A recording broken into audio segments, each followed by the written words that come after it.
When Joseph Campbell writes about the hero's journey, he describes the critical turning point when the protagonist or the hero meets a mentor or guide who gives some crucial new piece of information to help them navigate the path ahead.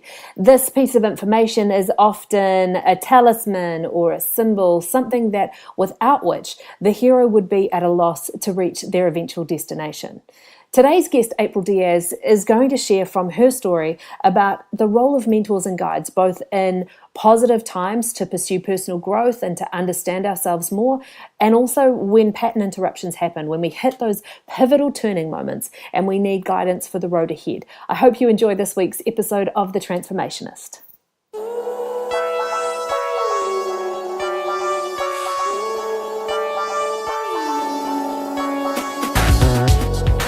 Are you thirsty for inspiration and curious about the life-changing process of transformation?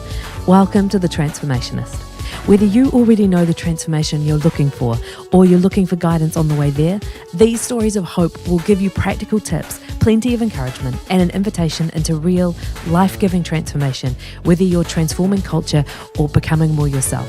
Your story is welcome here.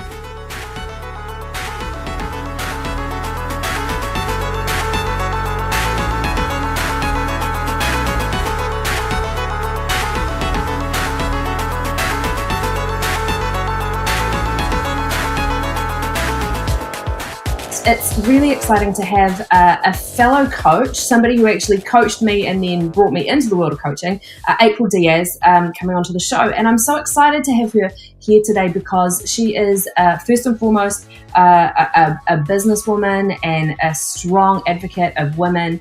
She's a compelling speaker and presenter and does amazing coaching work with people. And so it's always an awesome opportunity to have someone come on the show to be able to talk about a particular angle of transformation and things that can really make the difference and to be able to speak to that out of personal experience. So welcome, April. Thanks, my friend. That was very kind.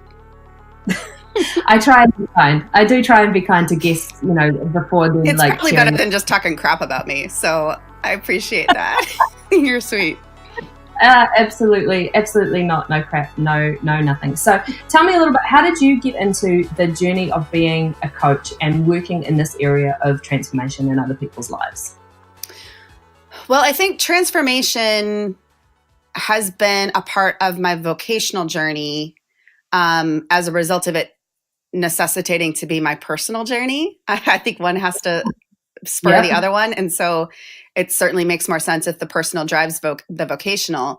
But I was a pastor in local churches for 17 years. And that's kind of the gig in the local church, in spiritual settings, is you want to see transformation take place in people's lives. You want to see them move more into the people that they've been created to be and become more fully themselves. And so I did that predominantly as a youth pastor, and but then in some executive leadership roles. And so vocationally, that was happening on the exterior. But for me personally, since I was 18 years old, actually even maybe a few years before that, I have been really grateful for the voices that have pushed me towards transformation, even when I wanted nothing to do with it. And that I've just collected different voices, mentors of all different kinds in my life over the last 20 plus years now. And I'm so grateful for it because I want to be the best version of myself, 1,000%. But there's a lot of days, and I'm sure you talk to people about this all the time, not just on this podcast, but in the work that you do, that you want to change, but the process of change and transformation is really painful and is really difficult, and it really sucks sometimes. And so why would you choose into that unless you had some people, that would guide you toward that? And that's what those other external voices have done for me, so that I can continue authentically and with integrity doing the work that I do vocationally and in my business to spur people towards that externally. So I don't know if that fully answers your question or not, but that's kind of been the big picture vision of what it's looked like in my life. Yeah, I think it sets the scene really, really nicely to talk about what I wanted to focus on today, which is this role of mentors and guides and, shepherds. There's lots of different language, I think, that we have around this idea. Joseph Campbell talks about it as, the guide or the guru, that there's always somebody that we encounter in our journey that helps us reshape or reset and sends us in a different direction. And then I think, obviously in spiritual terms, we often think about people who, we think about spiritual leaders, I think, in similar ways. And then I'm really interested in, in what you just said there about gathering and collecting those voices around you over the years. Because I think ultimately, we do talk about on this podcast about the power of a girl gang. Actually, as a result of a conversation, one of these podcasts a couple of weeks back, we've since invited a couple of men into a girl gang who said, "Hey, actually, I could do with one of those. Can I?" Which is lovely. But there's that idea of peer support that happens, with a gang of friends around you. But there's something a little bit deeper and richer, I think, about that community of advisors or people who can tell you the uncomfortable truth about yourself. Perhaps you don't want to hear it. Is there a particular instance where that's been most relevant or pivotal for you in your journey that we can maybe lean into and flesh out some of what made it so critical? Well, honestly, I think that there's little experiences that happen for me on a weekly basis. One is because I'm married to a man who just won't let me get away with the crap, with believing my own lies.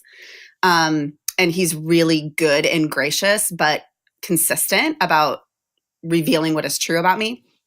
And I've got a group of friends that I'm in a girl gang and, dear friends that have known me historically, but also recently that are like that. So I think it's a pretty consistent, almost weekly occurrence where somebody calls me on something or pushes me more into the truth of who I really am, even if I'm not living into that truth. But I would say one of the first times that happened for me was in my early 20s. And I had a leader whose name is Jeannie. She was my boss. And I don't remember exactly where we were or what precipitated this, but I remember her calling me out and she just said, you're really playing it safe. And in your leadership, you are over calculating all of your decisions and you're over calculating the, what it is that you need to do to move forward. And so I just need for you to more consistently ask yourself, where is your edge? And in some ways, it doesn't seem like that might sting or be hurtful, but it really hurt because I wanted to be a fantastic leader. Even in my early 20s, I just wanted to be the best that I could be. And to hear my boss say, you're really playing it safe, you're overcalculating, you're not taking risks, felt like a dagger to what I wanted to be. And so for years afterwards, probably 5-7 years, I had a little just crappy computer printout that said, where's your edge? And I would have it on a bulletin board, or I'd have it as my screensaver, or I'd have it posted up on my desk that would just remind me that leadership and decision-making and taking people to places where they don't want to go but need to go, all of that was really required me to take risk and to not know all of the answers or to be able to project the outcome, but just to push and go kind of beyond myself. So that's the first real memory that I had of something vocationally. On the interior side of things, I remember I was 19 years old and it was the first kind of real disaster that I saw in leadership from a couple of other people that directly impacted my own work and my own life. And somebody had just made some stupid decisions. It really hurt a whole bunch of people. And it sent me into a pretty dark place internally. And I remember getting a card in the mail from my dad, 19 years old. And it was kind of an ugly card. It was kind of brownish and yellowish and, one of those just cheesy Hallmark cards. And then he wrote some words on the inside of it. And the only thing that I remember from the inside is God cares more about your character than your comfort. And I like swore and like pitched that card across the room. And I was like, screw that. Because the thing that I want most right now is my comfort. And that was like the first time that I understood how important comfort was to me, but how that is oftentimes in direct opposition to me becoming the person that I am intended to be, and to be able to do the things that I'm created to do in this world. And so character for me over the last, that's been 20 years now, has been the thing that has driven me to the external stuff. Is character is more important than comfort. So I think those are the two experiences, like in the early days of my adult life, and learning to adult, that helped me to kind of choose a path that has been really beneficial. Yeah. So what you say about comfort, I think, is really interesting there, because the process of, I think there's these two ideas about the roles that mentors and guides can play in our lives. And one of them really does lean into this idea of, and maybe it's just an overhang of kind of millennial helicopter parented people, I don't know, this idea that a mentor really is just someone who's there to encourage you and pat you on the back and help keep you in the right direction, but it's overwhelmingly a positive, experience. It's one that's more on the comforting side. Yeah. But I think the reality is that if we really want to fine tune, if we really want to hone, if we really want to get sharp, actually that process of allowing people to speak into our lives is a painful one. Yeah. My friend Jeff Crabtree, he was a guest in season 1, and he actually he sent something out yesterday via his Zebra Collective group, and it said, criticism hurts more than encouragement heals. Yeah. And first time you read that, you think, yeah, absolutely, criticism totally hurts more than encouragement heals. And then I sat with it for a little bit, because oftentimes what he's saying is something a little more complex than what immediately appears. Yeah. And what I then realized is that actually, not only does criticism hurt more than encouragement can heal, but really actually what he's saying is encouragement doesn't necessarily heal in the way that we need it. At least that's what stood out to me from that. Yeah. I was just like, oh yeah, encouragement cannot necessarily get you where you need to go, especially if where you need to go is actually a pivot. Right. So I'm curious about then, because you spoke about comfort and about liking comfort. What do you think has made it possible, the act of inviting people to speak into your life and to call you out on stuff? That's an act of bravery. What do you think makes it possible to do that over time? Because it doesn't happen. Yeah. Nobody's walking around going, wait, who's somebody I can throw some helpful criticism at today? Or maybe yeah, I'm not looking for mean people, because I've got my own internal conversation that can be harsh enough. I think that, like, even expanding on that encouragement word, I think encouragement is healing, actually, when it is true to the root definition of that word. And to encourage someone is to actually speak courage into them. And so I think that I actually look for folks to speak into my life that are going to pull courage out of me. Not just say like, oh, April, you're so great and you're so gifted and you're so smart. Like that doesn't do anything other than inflate an unhealthy ego within me, right?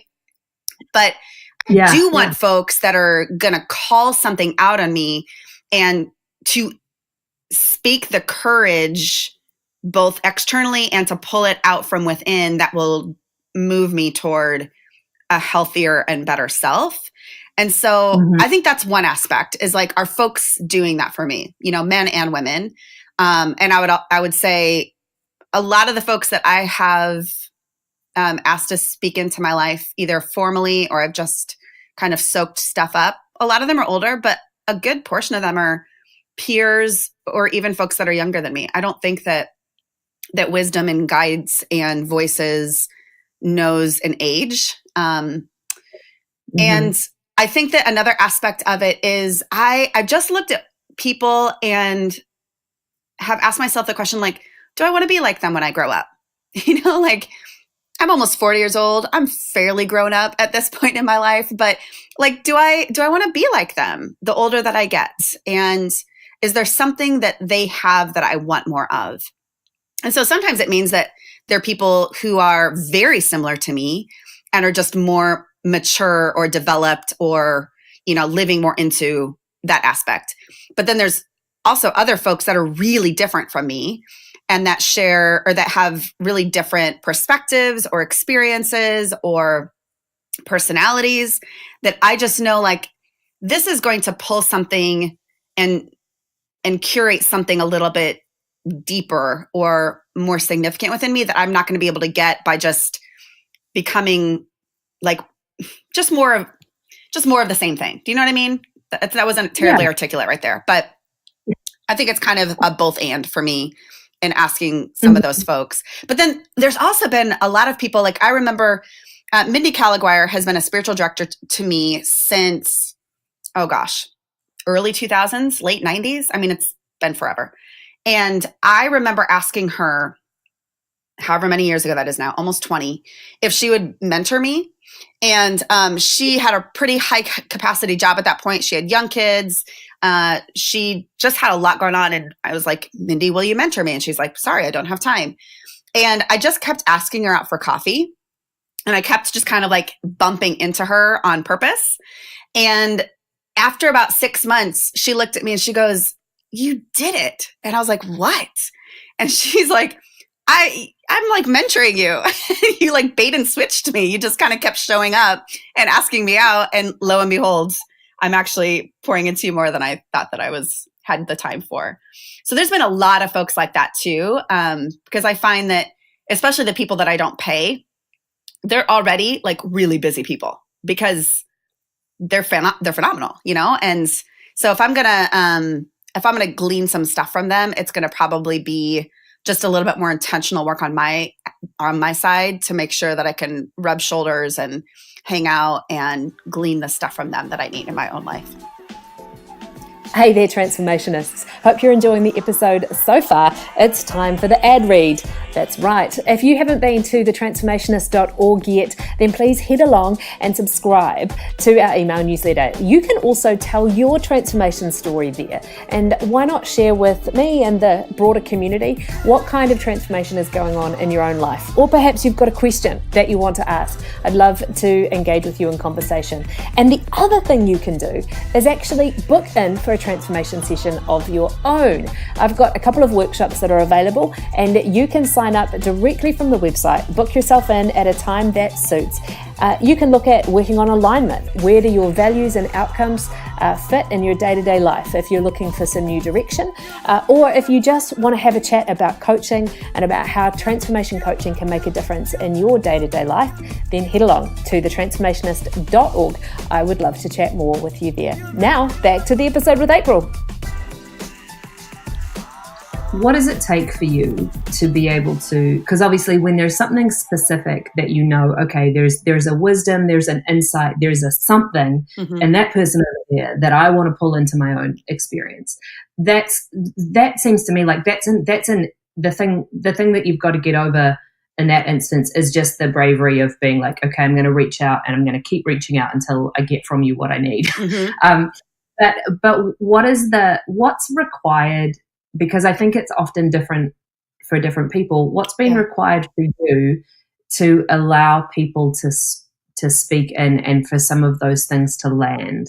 Yeah. When it's the stuff that you don't know, when it's the stuff that you're not prescribing as a path of growth for yourself. Oh, that last phrase just kind of threw me off a little bit because that's good divergent thinking. I think I have to start, though, with what it is that I know that I need. Because you don't know what you don't know, right? So I never go into a relationship with somebody and say, like, this is what I need, but I don't know that I need it. Like, it's more of a starting point of, I know that you can teach me about self-leadership or about building teams or about starting a business. And so I'm going to start from the place of what I know that I need. And I need to do the work to be able to articulate the questions or at least kind of like foster a conversation. Curiosity is one of my favorite human qualities, but I think it's essential in leadership to be curious. And so I'm constantly trying to just cultivate that in my own life. And so, did you know that Albert Einstein called it holy? He said that no. curiosity was holy. He said, "Never lose a holy curiosity." It's when I first started my business years and years ago. I had it on the website because it's such a powerful idea that the act of exploration and asking questions and being curious about anything is holy and sacred. I mean, I'm a little speechless right now. I mean, that resonates so deeply. And it's part of what curiosity is to me is also like really mysterious. It admits I don't know things and I'm trying to figure some stuff out and I want to learn more. So that's an inherent humility there too. And I think the best way through judgment is curiosity. So yeah, I look for that within myself as I'm pursuing some folks. And then I don't know, I think you just have to get over yourself a bit, and not be thinking so much about rejection or what they might think of you or how's this going to go over the next 6 months or 80,000 years in this relationship with this person, and just stop overthinking it and do what the next step is and ask the question or have the conversation or take the person out for a glass of wine. You know what I mean? Instead of trying to map something big and grandiose out and thinking like, oh my gosh, am I worthy of this person's time? Like, you just kind of have to get over yourself and do what you need to do to get the yes from them. And then I think the other thing that is really helpful for me is I still want to add value to that other person's life. So I always am thinking through a mutual relationship. And not that I'm going to like turn and be their guide, but I want to add value to that relationship and to that person. So whether that is kindness or, paying for their glass of wine when we go out or, extending some encouragement to them, whatever it may be, I want to, maybe they got kids. Like I was a youth pastor forever. And so like just even knowing their family or knowing their kids or spending time with them, like I want to make sure that I am contributing as much as I am withdrawing from them, because I don't want to leave a deficit in somebody's life in that way. I want there to be some mutuality there. So those different things kind of help me go, this is a worthwhile investment for me and for them. Mm-hmm. So when you talk about wanting to start with what you know you need to know, I think that's how you phrased it or something similar, in your own life, because I think it's fascinating, particularly like with people like you and I, when we do this kind of work with other people, it's I notice that the things that I encourage and work with my clients to do is they're sort of spacing out, okay, what's the next thing and what do I need to learn and what do I need to grow in order to get to the place I'm trying to go. How do you turn that around for yourself? Is that something that you've refined into a practice over the years, or is it kind of ad hoc? Like how do you figure out what the next area of growth is for yourself? Well, if it's somebody that I've kind of pinged historically, like there's a woman named Nancy that pretty consistently over the last decade, she's spoken into my life. And there could be months and months that go by between conversations with her. And then there can be little blitzes of time where I'm like, oh my gosh, I need you in my ear pretty consistently. And so if it's somebody that's got some historical background like that, I will, if I'm feeling stuck, I will ask them, like I'll ask Nancy, like, is there something that you're seeing that I'm not seeing? Or is there an area that we need to go into next? Is there something that is becoming a liability for me? What am I missing? And so that's a good question. Yeah. Oh my God. I mean, because I get stuck regularly, it's just, of course I'm doing what I know I need to do, but sometimes the things that you need to do are new things. And because they're new, you don't know that you need to do them. And so having these voices from the outside speak into that and be some guidance are really critical. So what am I missing? What am I not seeing here? Tell me if I'm wrong. there have been, painful experiences in my journey that I think that I'm like pretty spot on in my assessment of what's going down. But I will ask them like, am I wrong here? Am I going crazy? Is this not what I think that it is? And I would say they're consistently like encouraging, going back to that word, around kind of making the crazy go away and going, you're not. These things are true. But maybe here's another perspective or a different question to ask. And so I think that those are kind of the most consistent ways that I'm looking for them to pull out or notice something in me that I can't notice in myself. One of the things that I think is so interesting about just life and the human experience is that no matter how good it gets, pain presents itself in different ways.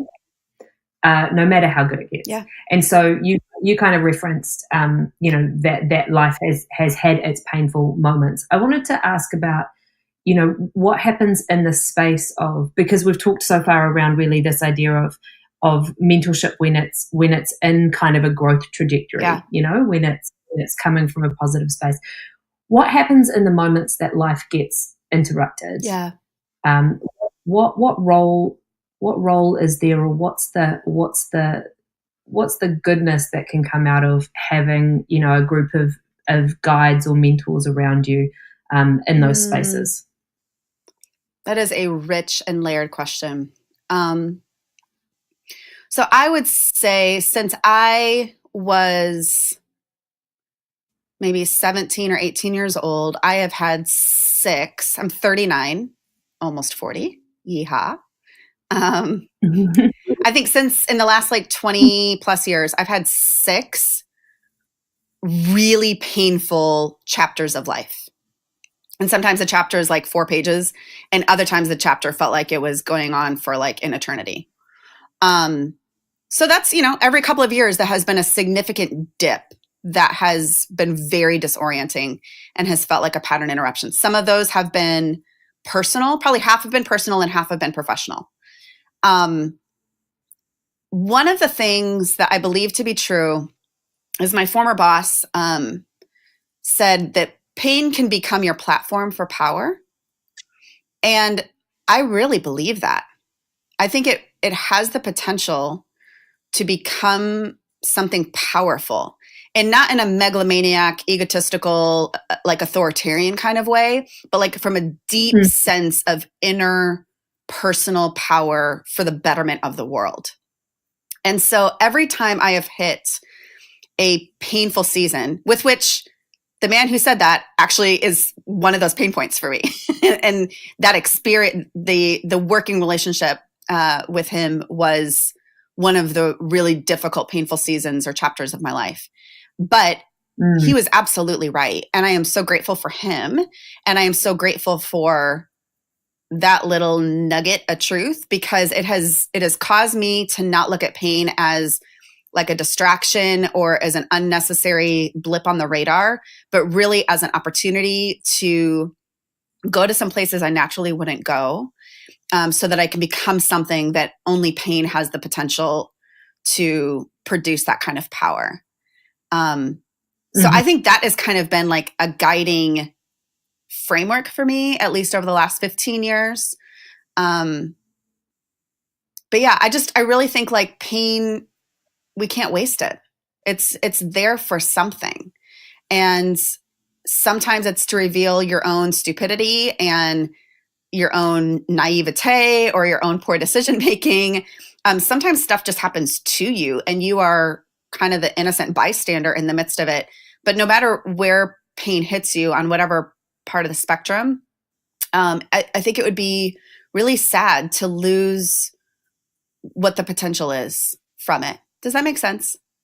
Yeah, I think absolutely. And anybody who's been through any kind of painful chapter and come far enough out the back end of it to be able to recognize what the gift was, that I think can undoubtedly relate. I'm curious to know what your whether or not in those moments of pain, are there people that you reach out to specifically, or I'm curious as to whether or not one of the benefits of crafting these long-standing guide relationships is that in the moments of trauma, they kind of gather to the sidelines. So what's your experience been of that? Yeah. There's 3 people that like rage to the surface right away. One is Diane. Our kids like to call her Gigi because she's like their third grandma. And she walked with me through a couple of years of really dark infertility. And she like held my hand and let me cry, but she also wouldn't let me like sink into the depths of despair and like lose myself in the midst of a circumstance.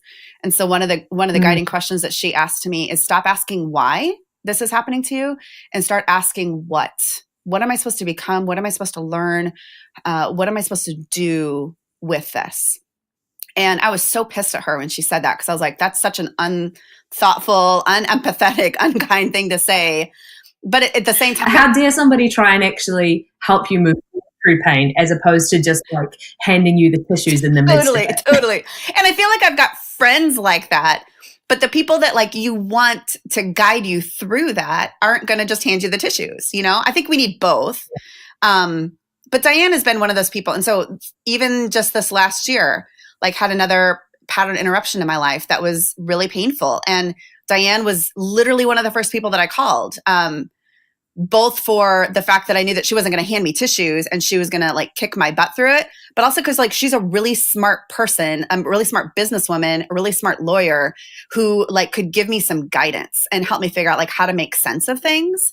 So Diane is one. Nancy, who I mentioned earlier, has been that person, and she's not somebody who ever lets me get away with crap. She just kicks my butt. She really does, like very consistently. And there's something really restorative about that for me. Because I can just sit in my own stuff pretty easily and naturally on my own. I don't need somebody to like assist me in that. I needed somebody to assist me to the next place. And then Mindy, who I mentioned earlier too, is also one of those people. And she does a beautiful job of like connecting to my heart and like hearing the emotional range and depth of where I'm at and what I'm experiencing.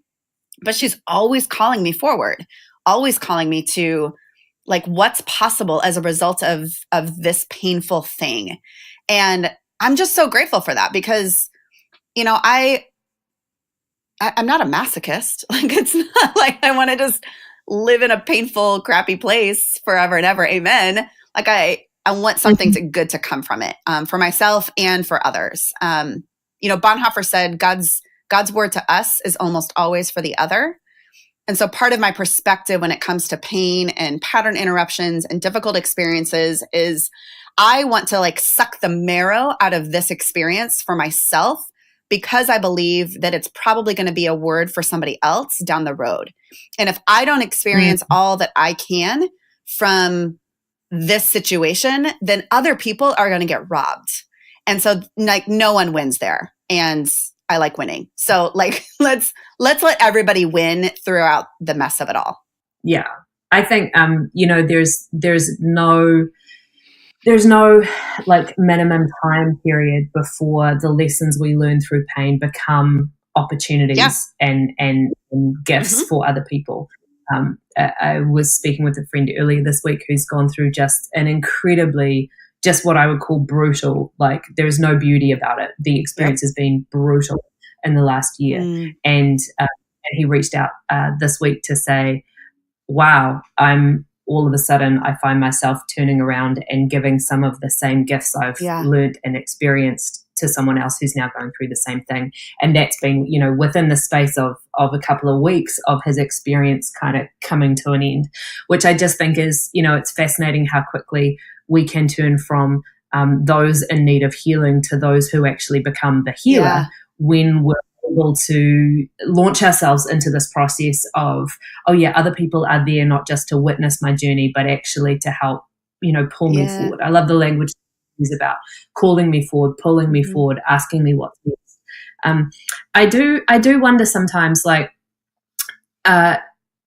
I mean, you have such a strong personality in a good way. I mean, a very good way. You know that I do. Too, girl. You know, but even as you you know you speak, you're speaking with confidence and the assuredness of someone who's done this a number of times now, and so it's become natural. You sound comfortable with the discomfort of walking through painful seasons, knowing there can be a positive outcome at the end.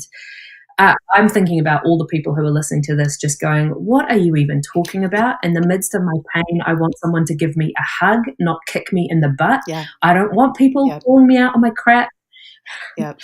I wonder if you, from your experience, what's the invitation that you can offer to people to take that first step into letting other people call them on their crap, or inviting people into their growth journey? Yeah, that's good. And thank you for just articulating that and acknowledging that, because I think that that's true about how I'm wired, my personality.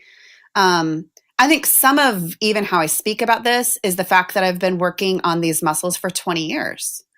And so certainly this is not what I talked like or sounded like or articulated 20 years ago, but I've been committed to that journey. And so just as when you work out, like I know you're a runner, Tosh, like you can do today what you couldn't do 5 years ago because of your commitment to the exercise, right? And the same is absolutely true when it comes to anything with character or inviting voices into your life or becoming who you've been created to be. I think for myself and the invitation for others is like, when you're old and gray, or when you are breathing your last breath, like who do you want to be? What do you want to look like? What do you want to have accomplished? Like what's the vision? What would be some of those things that you would want to be said about you, in your own funeral? What are what's the living legacy that you would want to be true about you? And I think all of us can articulate aspects of that right now. We might not have the full picture of that, but I think that there are things that all of us would say, we want this to be true of us. We want people to speak this about our lives. And so if you can articulate that, then that's how you start working toward it. And those are the muscles that you start to exercise and work out and also rest and recover. But the truth is, like, even from my own life, I'm not there yet. Last night at 10 o'clock, I was whining in the kitchen to my husband about all that I need to do and how overwhelmed I am. And I'm launching a business this year that is like, I've loads of vision for that's way beyond me. And it just feels utterly paralyzing and terrifying at times. And I just think, what the hell do I think that I'm doing? Like, I just want to go get a normal job where somebody just pays me to do the work that I'm doing. And so there's not like this arrival place that any of us come to. And I think that if we're growing, there's going to be this sense of like insecurity and the sense of like, am I really doing the right thing? Or is this really, am I on the right path? Or is this the left that I should be taking? Or should I be turning right instead? There's going to be all kinds of that inadequacy and sense of like crap, So, for me, it comes back to vision, but then working it out and doing what you need to do so that you can become a little bit more like that today than you were yesterday. Before we wrap, and I know you need to jet soon, but I wanted to ask one more question, because we live in a world of like Me Too chaos, and a time where I think, relationships between the genders are more complicated perhaps than they've ever been before, because, the rule book, the patriarchal, very old-fashioned rule book, has been thrown out to a certain extent in certain parts of culture, right? In certain parts of Western culture, the old kind of way of navigating relationships between men and women is done. It still exists in other places.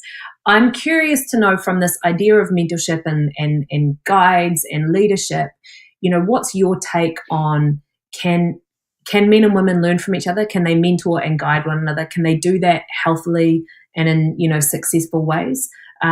Because one of the things that I've noticed as we're talking is how many of your guides and how many of your mentors are women, which I think is a really wonderful thing. But I'm curious about this idea of is it possible in the culture we live in now for us to learn from the opposite sex without it being messy and chaotic? Yes, absolutely, unequivocally, 1,000%. Yes.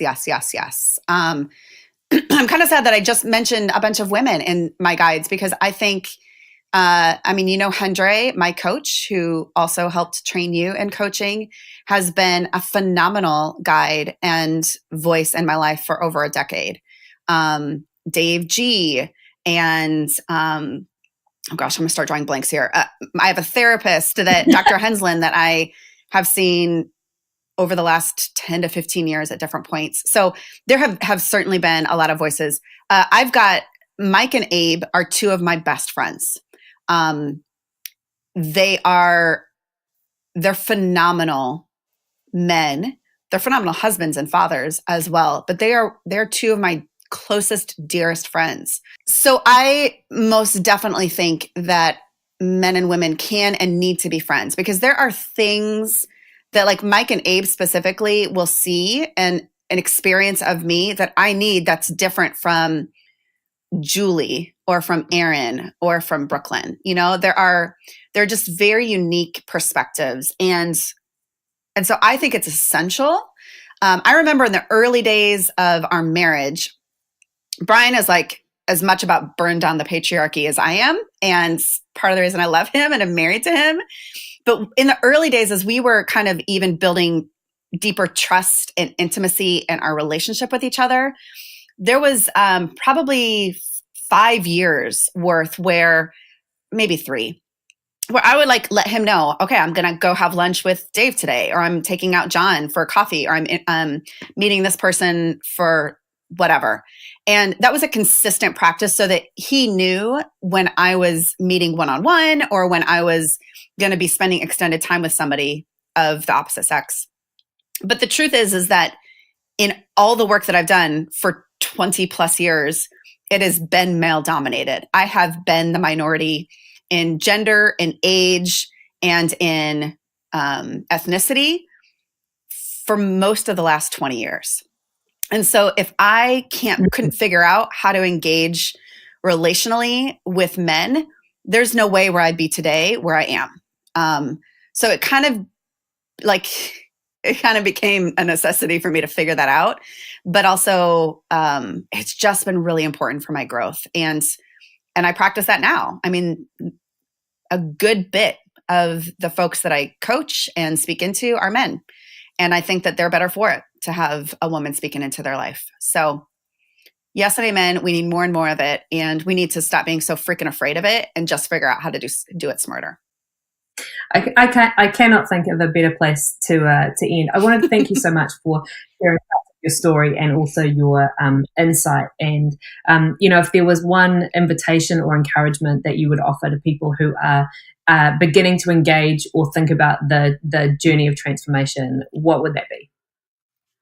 Oh, you are enough, and we need all of you in this world. So no hiding, no holding back, no half-ass version, no partial participation. We need all of you. And that's enough. You don't have to pretend to be somebody else. You don't have to fake something. You don't have to wear a mask.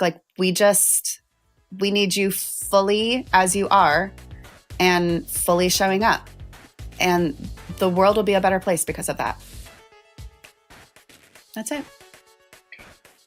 You can check out April's podcast, The Global Fringe, available everywhere. Season 2 has just kicked off. Is that correct? Yeah. Oh, all right. Get into it. Thanks so much.